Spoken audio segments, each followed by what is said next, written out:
Ma vidéo porte le titre « L'évidence du tournesol » et je veux vous parler de liberté versus l'illusion de la liberté. Je commence par vous donner des nouvelles. Ceux qui me suivent, vous savez que je suis en train de faire des travaux et avec mon ami Marc qui m'aide beaucoup. Et on a fini une grande partie de ce qu'on avait l'intention de faire. Je vais vous montrer les travaux qui ont été faits rapidement. Une partie des travaux, en tout cas, c'est la porte que mon ami Marc a installée et qui matche avec les fenêtres de la maison. Ensuite, Marc, il a fait un nouveau plancher. Il a recouvert l'ancien plancher de bois en isolant puis en mettant des lattes de pin dans 3 pièces de la maison, dans l'entrée. Dans la pièce bleue, qui est mon bureau. Et dans cette pièce, j'ai fait installer un poêle à combustion lente. Je ne sais pas si vous vous souvenez, il y avait le vieux foyer qui avait l'air d'un tuyau blanc qui était très joli. C'est les appareils qu'on trouve dans les très vieilles maisons en Suède, mais il fonctionnait pas très bien en fait. Et là, on sent toute la chaleur du poêle à combustion lente avec les planchers isolés, ça fait vraiment du bien. Le plancher était refait dans le salon, la salle à manger qui est une toute petite pièce avec l'open space que j'ai pas changé et qui fait que c'est rustique, c'est trevligt, on dit, c'est sympathique. Je vous montre la cuisine, c'est une cuisine Ikea que vous reconnaissez peut-être. La plupart de mes meubles dans la maison sont de seconde main, mais ça, c'est quelque chose que j'ai fait rajouter, mais au tout début. Et bon, la dernière chose que je voulais vous montrer, c'est un autre poêle à combustion que j'ai fait installer dans la cuisine. Et Marc, il a terminé le meuble en mettant des tiroirs, des moulures. Ça fait très, très beau et surtout, ça va permettre à ce que la cuisine soit chaude. Alors voilà, je suis très, très, très reconnaissante à l'égard de mon ami Marc qui a fait la plupart des travaux. Ça fait du bien d'être aidé et d'accepter cette aide aussi.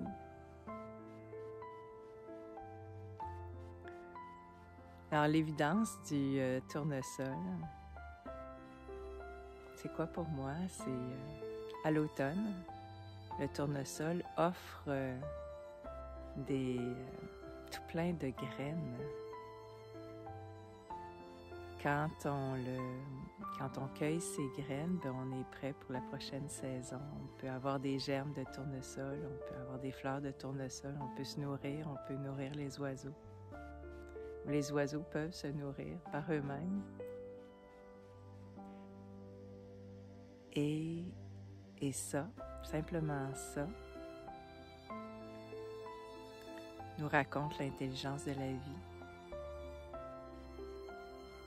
la liberté de vivre, de survivre, grâce à la générosité de la nature.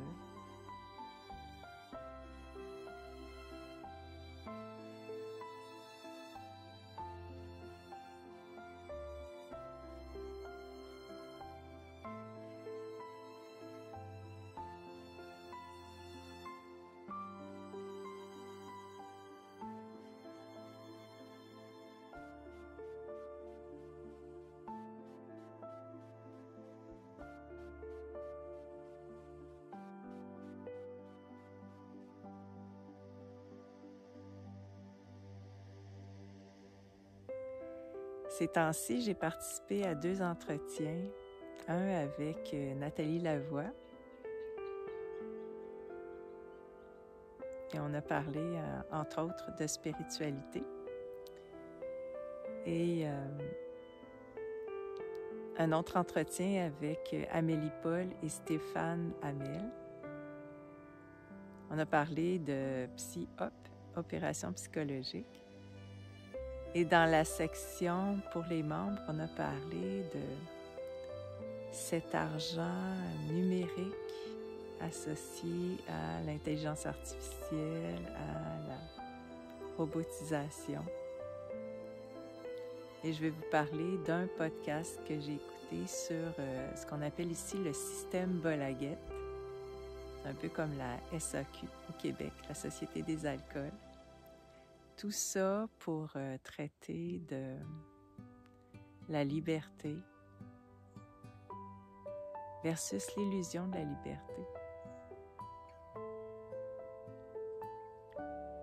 Je vais revenir d'abord sur l'entretien que j'ai eu avec Stéphane et puis Amélie.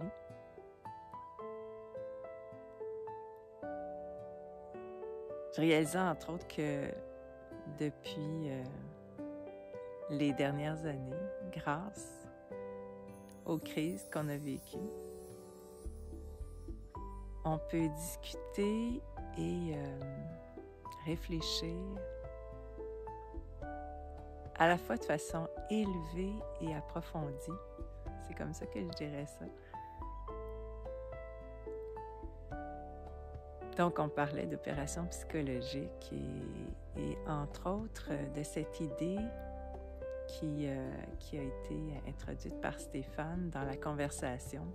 Et je vais essayer de résumer cette idée et d'être fidèle à ce qu'il disait. Il disait qu'on allait être enfin libre quand on allait recevoir un revenu universel pour rien faire parce que les robots vont prendre notre place, vont travailler à notre place.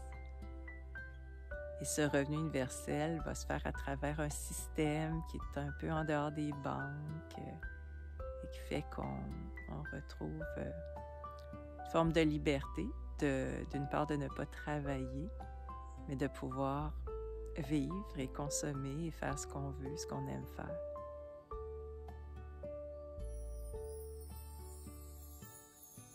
Et je répondais à ça que pour moi, c'est une illusion de liberté, que c'est en fait une prison, un peu comme une laisse qui tient un chien ou une chaîne.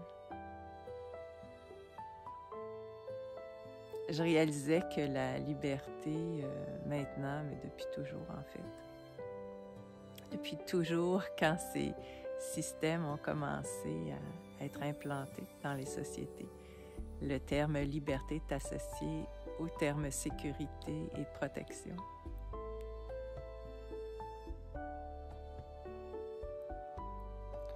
Et je vais m'inspirer du contenu du podcast sur Système Bolaget pour expliquer que on peut se sentir cohérent quand on prend une certaine perspective pour parler de liberté. La différence, c'est que nos idées sont organisées, mais ils sont basés sur une prémisse qui est fausse. Et à ce moment-là, même si c'est cohérent, c'est pas vrai pour autant.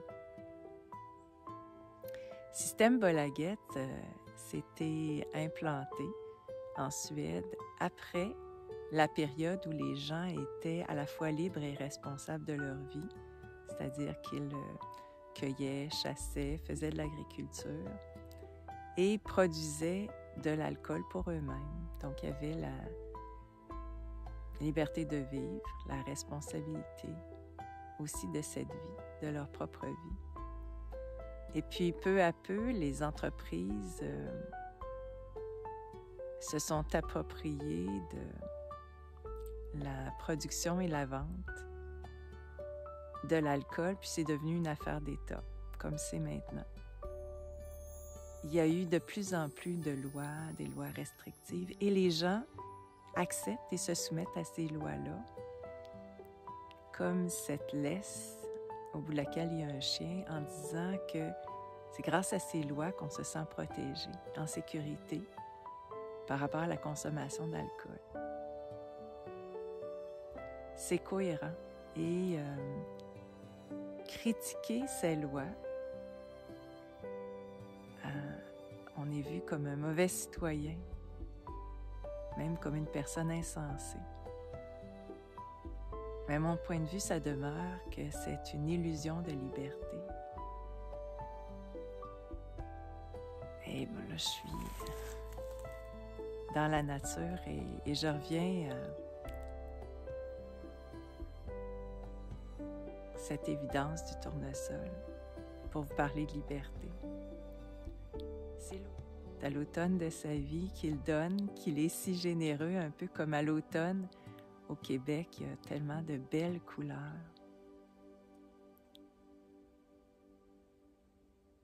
Juste avant de mourir, on est généreux, on donne. La nature donne. Nous sommes la nature.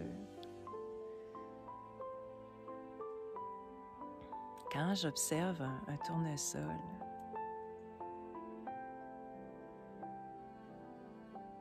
je comprends mieux la vie et cette liberté. Quand je travaillais comme psychologue, j'ai compris aussi que toutes les choses qu'on observe avec nos sens, toutes les situations qu'on vit peuvent être source d'une meilleure compréhension de nous-mêmes et de la vie. On n'a pas besoin de se creuser les méninges, on a juste à utiliser nos sens, observer. Et puis on apprend. Et ce tournesol m'apprend que la liberté, c'est l'essence même de la vie. La liberté, c'est cette nature dont on fait partie, qui offre en abondance tout ce qu'il nous faut pour survivre, pour vivre.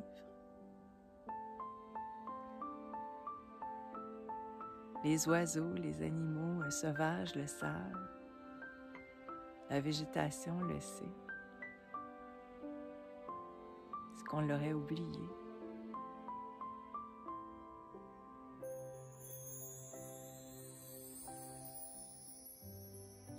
La prison, c'est d'avoir attribué une valeur extérieure à ce qu'on peut offrir, aux services qu'on peut rendre, aux produits qu'on peut fabriquer. Une valeur extérieure, c'est-à-dire de l'argent, une valeur monétaire, ou même une valeur en termes de temps. Ça m'a pris du temps pour faire ça, et donc ça a cette valeur. Et c'est très difficile d'en discuter. Les gens vont trouver ça normal, sensé, cohérent. Ils vont dire, on ne peut plus vivre sans argent.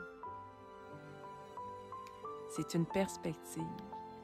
Ce que je pense, c'est que la liberté est l'essence de la vie à travers cette abondance, cette générosité, cette évidence que nous montre un tournesol ou la végétation autour de nous, à travers un équilibre qui se fait, qui comprend la vie et la mort, bien sûr, mais tout est là, directement connecté à la vie.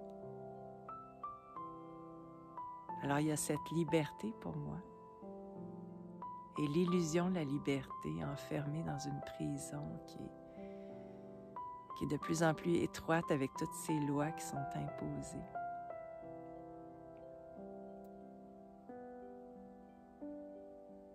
Parce que c'est plus une affaire personnelle, c'est une affaire d'État.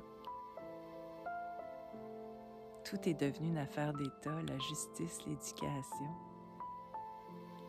la consommation. Pour se sentir en sécurité ensemble. Et tout ça est possible grâce à deux opérations psychologiques, en fait 3. La première, c'est de nous laisser croire qu'on va en manquer de ces ressources. La deuxième, c'est de nous laisser croire qu'on est méchant, que les humains sont méchants, égoïstes. Puis la troisième, c'est de faire circuler tellement d'informations qu'on est confus. Et quand on est confus, on est prêt à croire n'importe quoi.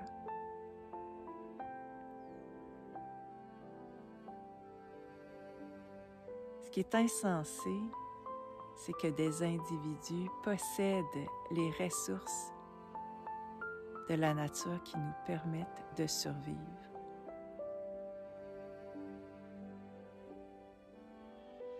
Et de croire que la liberté, c'est d'avoir de l'argent.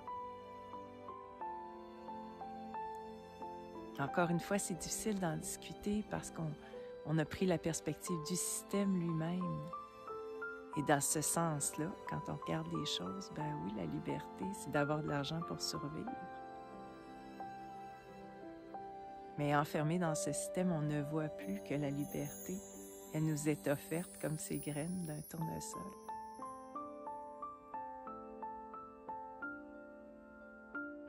Peut-être une invitation à se poser des questions. Une des questions que j'ai envie de poser par rapport à la perspective où un revenu universel correspondrait à la liberté, c'est de dire quelle est cette instance qui fournirait un revenu universel? Et est-ce que cette instance se donnerait le droit d'imposer des lois, des restrictions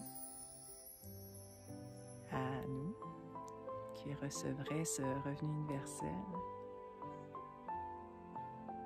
Est-ce que je peux avoir un petit lopin de terre pour faire pousser mes légumes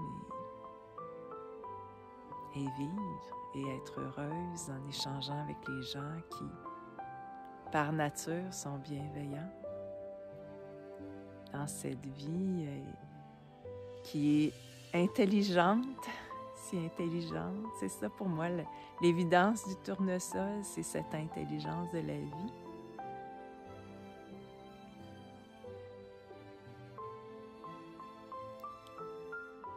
Est-ce possible d'imaginer que la liberté est inhérente à la vie?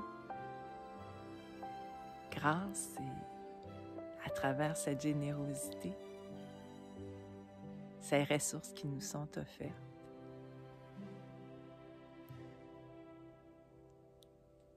Est-ce qu'on va être capable de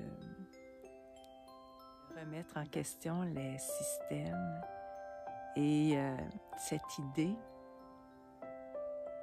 que les ressources appartiennent à des individus, à une petite minorité d'individus, et qu'on refuse éventuellement de payer pour ça,